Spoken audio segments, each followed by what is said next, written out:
bíblico com vocês hoje. Então, antes de começarmos, quero orar. Então, Jesus, obrigado por essa oportunidade. Senhor, eu sei que não temos nada a dizer, a menos que seu Espírito fale através de nós. Então, Deus, estou orando para que hoje você fale através de mim exatamente o que as pessoas do outro lado precisam ouvir, Deus. Toda a Escritura é útil para a repreensão, útil para ensinar. Então, Deus, oramos para que possamos extrair o que você tentou nos dizer hoje através do capítulo 1 de Daniel.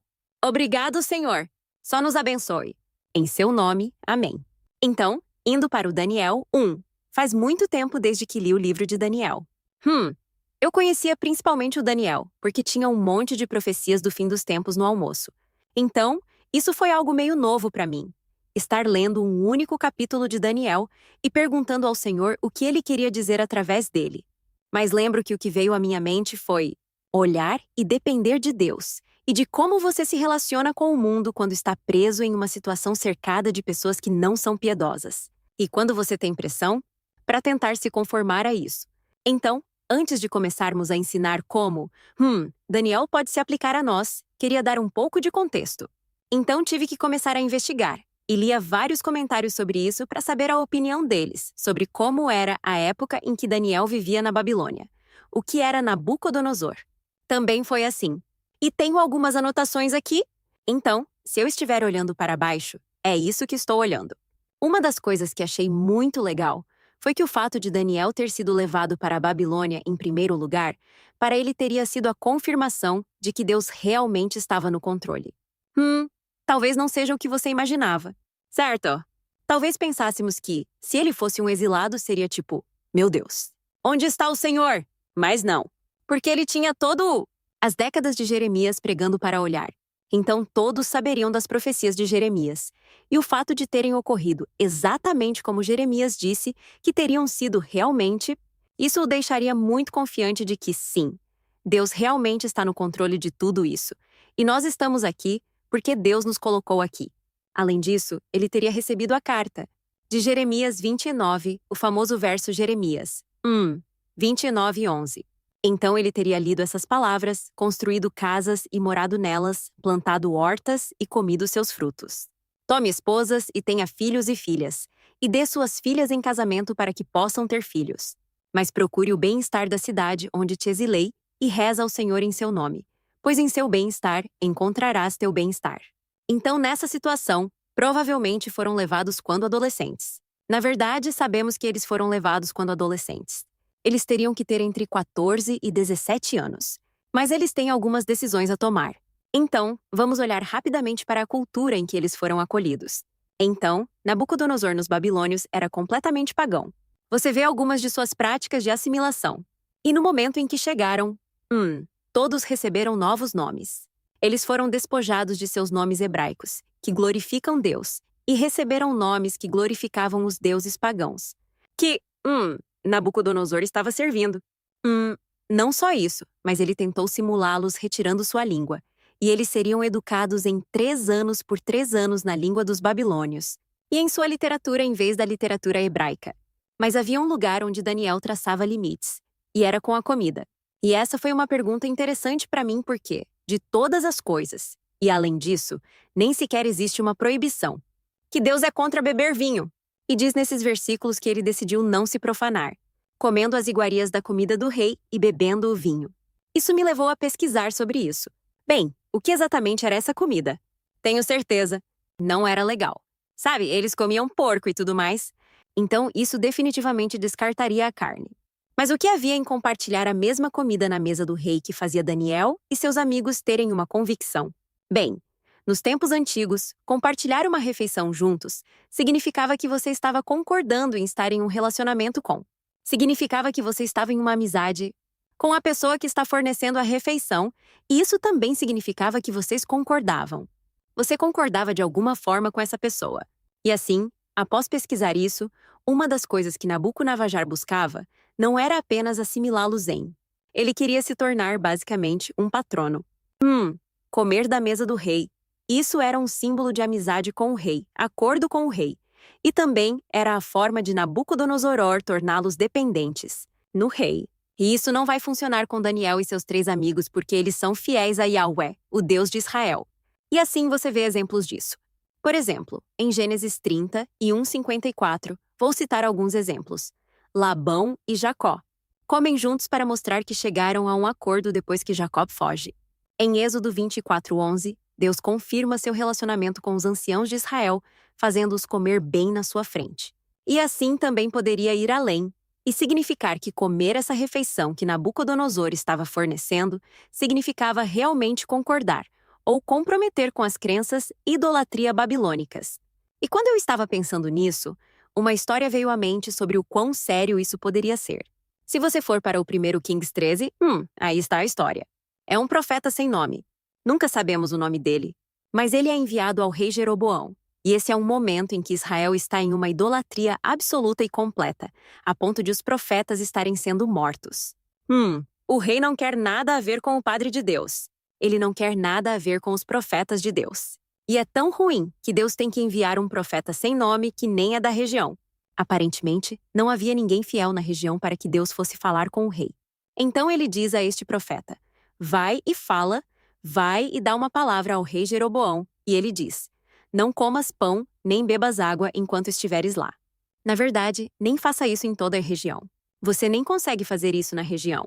Você precisa sair da região antes de poder comer pão ou beber água. E o profeta, ele vai e dá a palavra ao rei Jeroboão. A parte da palavra se realiza, e Jeroboão faz exatamente o que seria esperado. Ele diz: venha se refrescar comigo. E o profeta diz: não, eu não vou fazer isso. E ele viaja de volta. E resumindo, no caminho de volta, ele é enganado por outro profeta mais velho que, eu acho, foi infiel em Israel. E esse profeta o faz beber pão e água. E imediatamente o julgamento de Deus chega, e esse homem acaba morto em campo aberto de forma milagrosa, com um leão e um burro apenas sentados ali. E as pessoas relatam isso ao rei. Por que isso era tão importante? Porque de forma alguma ou de forma este profeta poderia ter um acordo com o rei Jeroboão. Tinha que ser uma declaração pública de que ele não tinha nada a ver com a idolatria daquele rei, até onde ele não podia comer na mesma região que o rei. Então, com isso em mente, isso não era algo com que Daniel e seus amigos concordariam. E assim, em vez de depositar fé em Nabucodonosor para que suas necessidades sejam atendidas, seja capa, seja mantido seguro ou tenha comida na mesa, Daniel e seus amigos decidem se entregar à independência ao Senhor e olham para Deus para suprir todas as suas necessidades. E isso era bem arriscado. Você pode ser morto por fazer isso. Na verdade, se você olhar essa história e ver a resposta do chefe dos eunucos a eles, ele estava com medo pela própria vida. Que algo pode não dar certo, mas Deus aparece, como sempre faz. Então, antes de tudo, ele oferece a Daniel e seus amigos o favor dos chefes dos eunucos. Eles poderiam ter sido mortos, como eu disse, por esse pedido. E Deus é quem dirige tudo. A única coisa que Nabucodonosor fez foi levar o jovem prisioneiro para a Babilônia, como Deus já disse que faria. Então os olhos dos jovens estão voltados para Deus o tempo todo. Deus os colocou exatamente onde Ele quer que estiverem, e eles tomaram uma decisão e traçaram um limite na areia de que é isso que eu vou fazer. Vou permanecer fiel a Deus e não sou amiga do mundo. Vou continuar separado mesmo no lugar em que estou. E eu não quero nada a ver com essa idolatria. Eu sirvo a Yahvé, Deus Todo-Poderoso, o Deus mais alto. E eu também estava pensando nisso. Ok, Senhor. Mas por que Daniel, já que ele é o autor deste livro, porque ele escolheu aquela história de todas as histórias para começar sua biografia de vida com? Quer dizer, ele poderia ter começado em qualquer lugar. Ele poderia ter começado quando era criança e até ensinava o que ensinava quando era criança. Ele nem sequer incluiu, o processo de ser capturado e levado para a Babilônia. Ele decidiu começar a biografia de sua vida com esse incidente específico. E acho que foi porque foi isso que definiu o caminho que a vida dele seguiria. Foi aí que ele traçou, ainda adolescente, aquela linha na areia e tomou a decisão de que seguiria a Deus custasse o que custar. E essa decisão definiu o restante de suas decisões e as de seus amigos enquanto serviam na Babilônia, e como essa história está registrada em Daniel. E também diz que é aqui que Deus honra Daniel e seus amigos, dando-lhe interpretações e sonhos, e dando-lhes a capacidade de aprender. Então, como isso se aplica às nossas vidas? Como podemos olhar para a história de Daniel e aplicar isso à nossa vida? Antes de tudo, diz que busque primeiro o reino de Deus e todo o resto será acrescentado a você. Assim, Daniel busca primeiro o reino de Deus, e de fato tudo o mais foi acrescentado a eles. Porque no fim das contas, Deus é nosso provedor. E só quero acrescentar que se você já sabe, em termos de querer acolher alguém sob sua proteção, como Nabucodonosor fazia com esses jovens, querendo discipular alguém, no nosso caso, quando fazemos isso, queremos educá-lo nos caminhos do Senhor. Uma das coisas que tive que aprender da pior forma é que não dá para ter pessoas olhando para você. Eu, quando estava em Van Buren, e na verdade, antes de Van Buren, Deus me enviou algumas pessoas. Uma atrás da outra, na verdade. E essas tentativas de discipulado realmente falharam. E falharam de forma muito dolorosa e miserável. Na verdade terminou com um deles. Ele ficou tão focado em mim enquanto certas coisas não aconteceriam na vida dele se eu não estivesse orando por ele junto com ele para que acontecessem. Isso acabou me fazendo terminar esse relacionamento e bloqueá-lo. Foi absolutamente horrível. E a parte dolorosa era ver onde ele estava espiritualmente. Quer dizer, ele passou de querer buscar o Senhor para nem querer falar sobre ele, porque estava tão focado em eu ter que fazer isso por ele, senão não ia acontecer. E lembro de perguntar ao Senhor.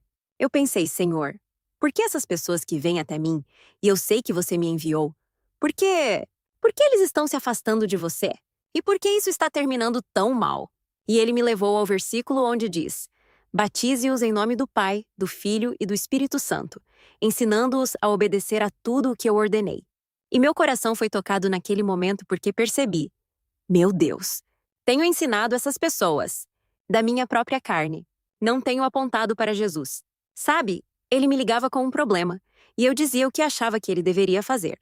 Bem, você deveria. Por que não tenta rezar em línguas? Bem, é isso, sabe? Por que você não tenta fazer isso? Bem, talvez pareça que Deus está pedindo para você fazer isso. Mas em que momento eu olhei para ele e disse: bem, o que Deus te deu para fazer? Por que você não vai obedecer a isso? E o que acabou acontecendo foi que fui para um lugar depois disso onde trabalhava com crianças. E o Espírito Santo foi muito bom comigo, porque quando essas crianças vinham até mim com uma pergunta, eu tinha uma convicção. Não devo responder essa pergunta para eles. Eu não sou o Espírito Santo. Eu não sou provedora nem patrona deles. Em vez disso, eu daria a eles as referências bíblicas para que pudessem procurar por conta própria, pois precisavam depender de Deus para seu alimento espiritual. Eles precisam estar procurando o Senhor. Não consigo resolver os problemas deles. Deus pode. E assim, no fim das contas, Deus é nosso provedor. Ele é nosso professor. Ele é nosso patrono e sente prazer em ser isso para nós.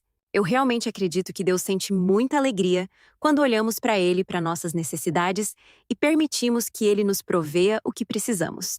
Diz que em Filipenses 4,19: e meu Deus suprirá todas as suas necessidades segundo suas gloriosas riquezas em Cristo Jesus.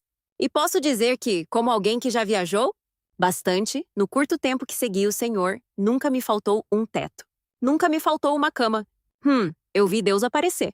E Ele usa pessoas no mundo. Com certeza. Um exemplo disso é da última vez que fui ao Brasil.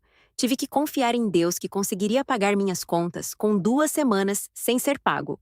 Quando você vive de salário em salário, isso é um salto de confiança. Mas quando voltei, tivemos uma nevasca em Van Buren. E eu fiquei preso no lugar onde trabalhei por 5 dias seguidos. Então, devido às horas extras, no momento em que voltei do Brasil, recuperei todo o dinheiro e mais que perdi durante o tempo que estive no Brasil. Então Deus pode prover por meio de, meios mundanos? Com certeza Ele pode. Mas eu sempre soube que não era meu chefe que era meu patrono. Foi Deus que foi meu patrono, e Ele colocou essa situação em movimento. Então qual é outra lição que podemos aprender com isso? Você pode estar vivendo na Babilônia como todos nós agora, porque ainda não estamos vivendo com Jesus neste momento, mas não temos amizade com o mundo. Então, como é ter um emprego ou estar cercado pelo mundo, mas não ter nenhuma amizade com ele?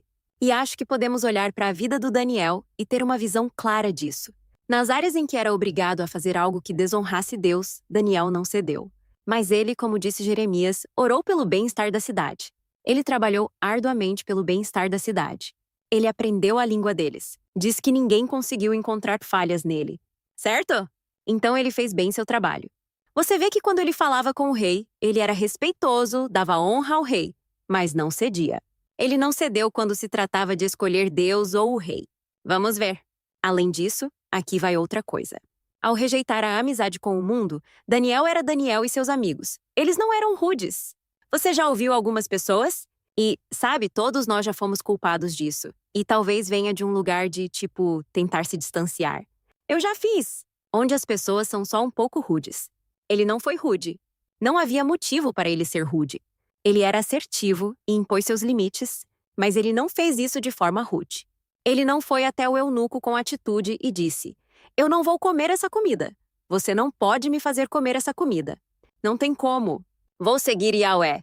O que você vai fazer sobre ele não fez isso. Ele se aproximou gentilmente dele e disse que dizia: que Deus lhe deu favor e compaixão aos olhos do eunuco. E ele foi até a pessoa certa. Ele não foi direto ao chefe ou ao gerente. Certo? Ele foi para a pessoa certa. Ele disse: "Ei, eu não consigo fazer isso." E ele até compreendia, da posição em que suas convicções colocavam o eunuco. Certo? O eunuco está dizendo: ok. Mas se você não estiver bem, provavelmente minha cabeça vai sair." E então diz que Daniel teve prudência. E ele disse: "Ok. Bem, teste a gente por 10 dias. E se ficarmos piores, então fica nas suas mãos o que você vai fazer conosco. Ok?" E o eunuco concordou com isso. E claro, Deus veio. Então ele não foi rude. Não havia necessidade de ser rude enquanto ele impõe seus limites ao mundo. Bem, outra coisa que aprendemos: se você for fiel nas pequenas coisas, Deus confiará a você coisas maiores. Então Daniel foi fiel nas pequenas coisas, como não comer a comida, e Deus depois confiou a ele as coisas maiores. É depois que Daniel passa naquele teste de não concordar com a idolatria, que Deus começa a lhe dar interpretações de sonhos e visões. Também é depois disso que seus amigos têm a capacidade de aprender tão bem de Deus. E aqui vai outra coisa: ele não estava sozinho. Às vezes, quando lemos o livro de Daniel, só pensamos em Daniel, mas a verdade é que ele nunca esteve sozinho. Os 4 eram amigos e continuaram amigos. E você sabe disso porque mais tarde no livro, quando Daniel passa em um dos outros grandes testes e é promovido novamente, ele vai junto e promove seus 3 amigos junto com ele. Então sabemos que eles tinham um ao outro para se apoiar. Então, como cristãos, não somos chamados a fazer isso sozinhos. Ok? Diz para não abandonar a comunhão na Bíblia. Tenho certeza de que houve momentos em que eles tiveram que se incentivar mutuamente. Isso pode até ter acontecido naquele momento em que eles tiveram que tomar essa decisão. Você consegue imaginar os 4 sentados ali? Provavelmente tinham que se incentivar mutuamente. E mesmo quando os 3 amigos estavam, em frente a Nabucodonosor depois que ele construiu a grande estátua, eles faziam isso juntos. Então precisamos ter o corpo de Cristo. Precisamos buscar pessoas no corpo que vão nos impulsionar em direção a Deus e ser um apoio para nós, para que não tenhamos que lidar com tudo sozinhos. Esse não é o plano de Deus. Até os discípulos saíram aos 2. Paul tinha um séquito inteiro de pessoas ao seu redor constantemente. Você pode ver isso em suas epístolas. Lembro de olhar para uma das epístolas de Paulo e contar 20 nomes, de pessoas em quem ele pensava e que estiveram envolvidas em sua vida, mesmo enquanto ele estava na prisão. Eu sei que é difícil para muita gente hoje em dia, porque agora vivemos, pelo menos nos Estados Unidos, em uma área onde muitos de nós somos muito individualistas. É assim que somos criados. As pessoas são muito separadas por causa dos celulares. Eu sei que, para mim, muito do meu apoio no passado veio das pessoas por telefone.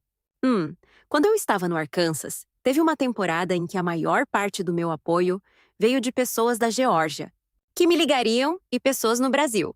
E agora, estou conversando com uma pessoa do Brasil que também foi chamada para ser pregadora de rua e que ainda não encontrou um grupo de apoio e incentivo.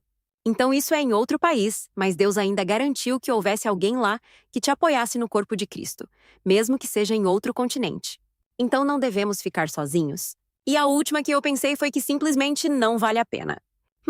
Não vale a pena abrir mão do mundo e da idolatria. Simplesmente não é. Se você se tornou dependente do mundo onde está olhando para o mundo, você está olhando para seu emprego, você está olhando para seu chefe, você está olhando para este presidente. Meus amigos, Trump não é Jesus. Ele não está. Trump é um político. Ele pode ser usado por Deus, mas no fim das contas, quando Jesus vier, quando esse sistema que sabemos que vai ser louvado, Trump não terá nenhuma capacidade para te salvar de qualquer forma. Vai ser você olhando para Jesus, certo? Porque Jeová Jiré não é mais aquela pessoa. Quando você está nesse estado, para quem está clamando por ajuda, você está numa situação ruim. Quem é seu Deus? Para quem você está olhando? É seu talão de cheques? É sua mãe ou seu pai? É seu pregador? Deus age através do mundo e age através das pessoas, e ele provém por meio delas.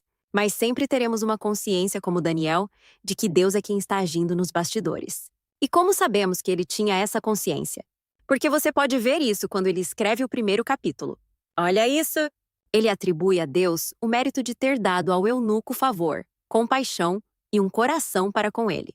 Ele atribui a Deus a capacidade de aprender bem e atribui a Deus a capacidade de interpretar sonhos.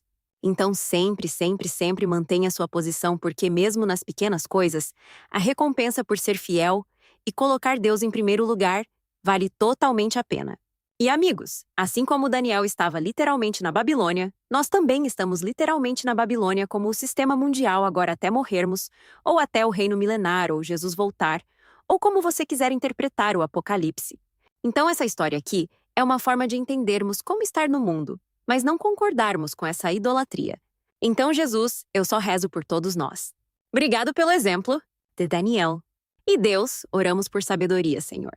Oramos, Deus, para que, ao irmos para nossos trabalhos, para a academia, para o supermercado, Deus, de tantas formas, Deus, você nos prove, Senhor, mas só pedimos o entendimento de que não dependemos do mundo, que você é o Deus de 1000 gado em 1000 colinas, Senhor, e você pode prover do jeito que quiser. Então, Senhor, estou pedindo, Senhor, que todos nós, você nos mostre como representá-lo bem e como viver neste mundo, mas sem se curvar a nenhuma idolatria, Deus, para não haver concessões. E eu só rezo por qualquer um que tenha algum tipo de medo, Jesus, de que se não tiverem um pouco de concessão, talvez não tenham comida na mesa. Talvez eles não tenham o favor do chefe. Talvez eles não consigam essa promoção. Talvez eles não consigam pagar as contas. Oro para que você os liberte desse medo. E em vez disso, Jesus, eles confiem 100% em você. Que Deus, quando escolhemos você, quando escolhemos ser fiéis, quando escolhemos ficar por você, você cuida de todo o resto, Deus. Então, Deus,